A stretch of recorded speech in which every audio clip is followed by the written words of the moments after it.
The regulatory requirements over the past years have massively increased. A bank cannot rely on manual controls they had in place because there's just simply no time to act. The question is, how can the banks look at all these potentially fraudulent transactions connected to money laundering, to trafficking, and to other crime?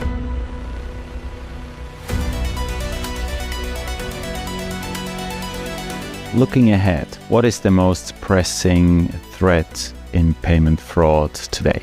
These days and ages, most financial institutions and banks have covered their payment channels pretty well. They do transaction monitoring, they detect high-risk transactions, they flag them, they intercept them, or they review them. So the criminals, being very creative and very adaptive, have focused pretty much on the now weakest chain in the link, and that's actually the end customer. So we see more and more fraud which involves the end customer, scams, impersonation scams, investment scams, and also romance scams for that matter. So what makes that threat so damaging? Well, it is damaging in two ways. It is damaging heavily for the banking customers, for private people who could be ripped off of their life savings and feel completely betrayed. It's also damaging for financial institutions because the regulators start to put the liability on the banks themselves. The UK have introduced common shared liability for authorized push payment fraud. So if there was a fraudulent situation with a payment, even though it was legitimately initiated by the real customer, then the receiving bank and the sending bank, under certain circumstances, have to cover that damage. What can banks do to actually protect their customers from that threat? Well, here's the trick. In this case, your customer, their own banking customer, has been made an accomplice of the romance scam. So you may have a person who is making the acquaintance of a young, attractive cyber entrepreneur. This con artist is getting your customer into investing into a fraudulent cryptocurrency investment, and then all the life savings are taken out of it. Now, the problem here is that your customer is an accomplice. So you can't just stop the transaction because your customer will continue trying to do that because your customer believes that he's doing that. That's very different from payment fraud, where most likely if the bank was successfully defending that, the customer never found out that he was an object of fraud. So what our customers do here is they employ a generative AI, and if the monitoring systems detect that this is a possible case of an impersonation or a romance or an investment scam, then they are getting into communication with the customers. They're asking questions like, so how did you learn about this investment opportunity? We see it's the first time you make a crypto investment. And then we're trying to find out whether this in fact is very likely romance scam or another kind of scam. And then we're trying to educate the customer through the generative AI and explain to him how certain fraud patterns are used to exploit people. The truth of the matter is that the regulatory requirements over the past years have massively increased. And we don't see that the speed of more things which banks are required to do is decreasing. So the question is, how can the banks look at all these potentially fraudulent transactions connected to money laundering, to trafficking, and to other crime? And how can they just do this en masse? And the answer is really artificial intelligence. So this technology came at the right time. It allows us to scrutinize billions of transactions, mostly automatic, and only escalate those cases which the artificial intelligence has already done all the evaluation, putting all the evidence and all the facts together, and presents this together to a human expert. Only then we have the capacity to work these cases with the quality that is required and to prevent financial fraud. So the regulatory requirements with respect to detecting money laundering schemes, money mules, and any kind of criminal activity connected to financial data streams has tremendously increased over the past years.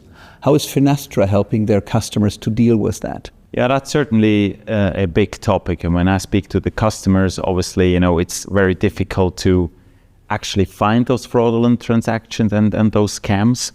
due to technology that the scammers are using, like AI, for example, it's always getting better. And it's way harder to actually identify all of these different scams and transactions.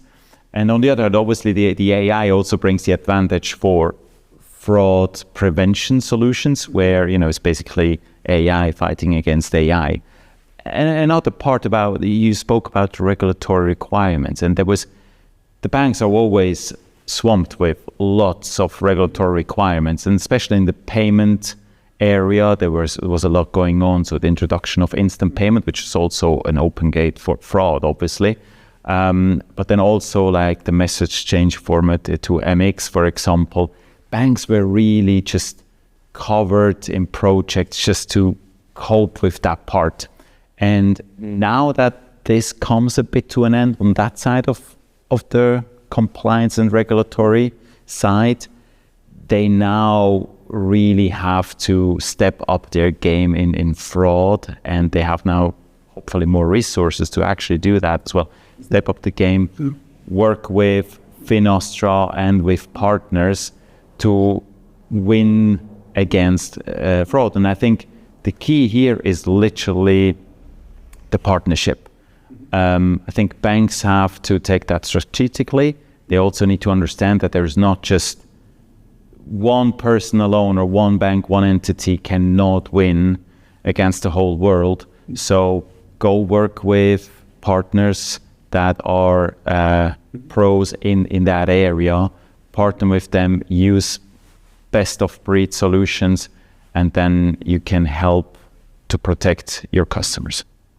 How much is speed a factor in this? I mean, we've seen this with other payment types as they went from relatively slow payments where the settlement of a payment would take 3 to 4 days. A generation ago, this was the standard for most financial transactions. And now everything goes into the second or even sub-second space. This is something that consumers like for convenience, obviously, but it's also something that criminals like, right? Yeah, absolutely. I think a bank cannot rely on potentially controls they had in place, manual controls they had in place, because there's just simply no time to act. So payment basically is initiated and it's out in the next seconds. There is no way someone can look at it. Now, I actually, have customers, private banks, they don't even offer internet banking, so they still get a letter. But even then, you still need to check whether, signature is right. So you do have some checks, but then again, you can fake that very well today. So there has to be some mechanism that's just checking whether, why is that person suddenly paying to, I don't know, that country, that region in that currency, very unusual transaction for a specific customer. And even in those cases, I think a proper fraud prevention solution is necessary eventually, just to protect the customers. So one of the things that Finastra and FraudAverse are doing together is they're doing this real-time behavioral profiling. And real-time literally means in milliseconds. So it's both that the normal behavior of the legitimate customers is profiled into the past so that we see anomalies. But at the same time, there are also all these known fraud patterns, and we can compare those known fraud patterns with what we are currently seeing. And then there are all these things that when you get all these data streams together become obvious. So if you have a beneficiary account that has never been used before, but now all of a sudden within a short amount of time it's used by multiple customers of your same client bank in a very short amount of time, that is a very clear signal that there could be a fraudulent pattern behind that.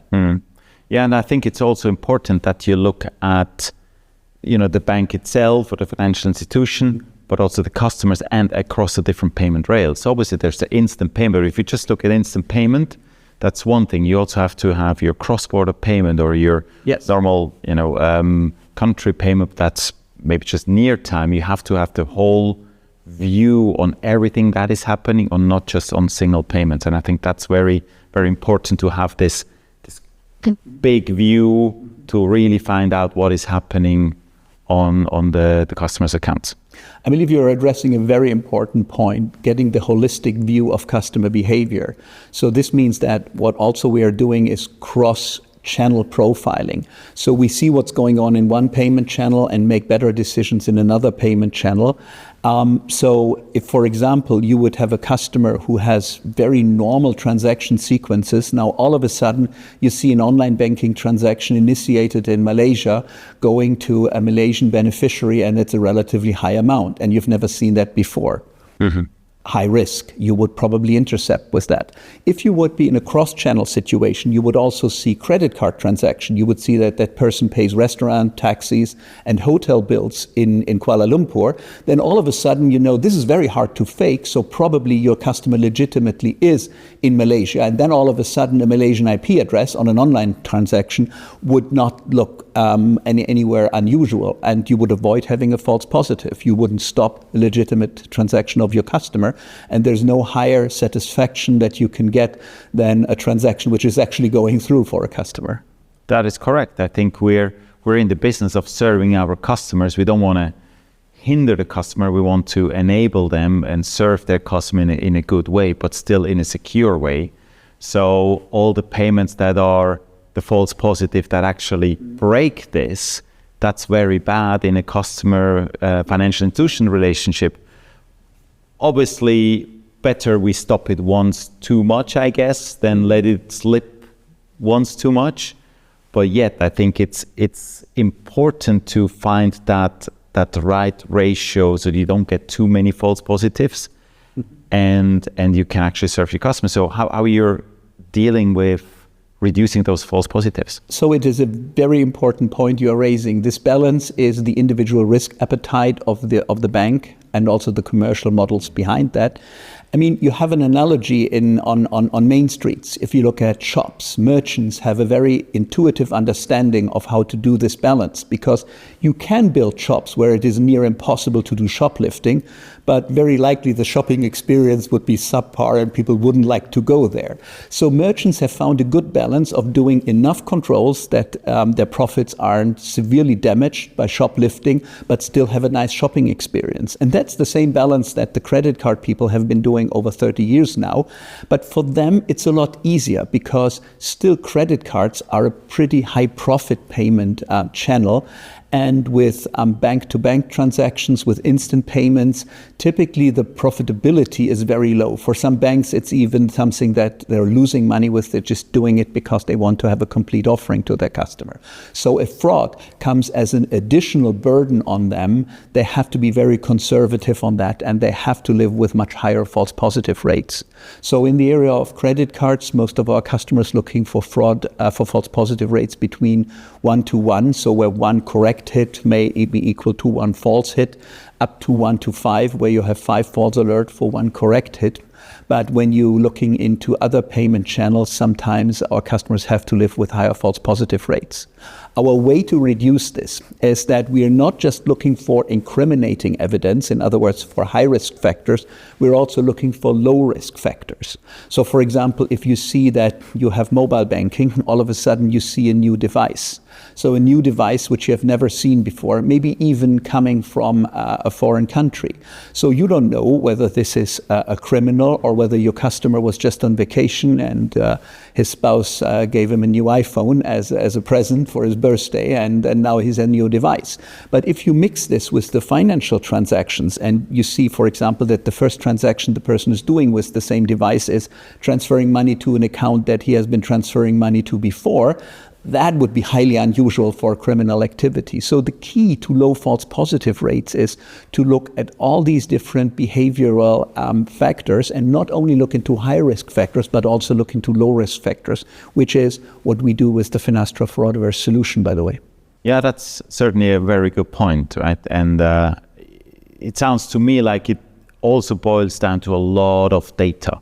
So it's not just the payment itself, but it's also, as you said, which device, which IP address, which country, which currency, etc. So how are you dealing with all of that? So how do banks know when there is enough data? They would probably state that there can never be enough data. That's what I feared. That this is. But doing all this plumbing, in other words, getting all these different data channels to your fraud prevention system is hard. And I think here's where the joint proposition of Finastra and FraudAverse is very valuable, because we have already done all that hard work. So we have already wired your transaction systems with our fraud profiling, so customers only need to opt in. The transactions are just simply routed, but all the paths, all the infrastructure is already existing. So this is fast, it's low risk, no interfaces have to be tested, and it's relatively inexpensive because we only do this integration once and not for each customer. Sounds like an easy way forward to me. I'm really looking forward to go to the customers and propose just that, because I really think fraud's the next big thing, or fraud prevention is the next big thing for our customers. And yeah, let's make this world more secure. We will.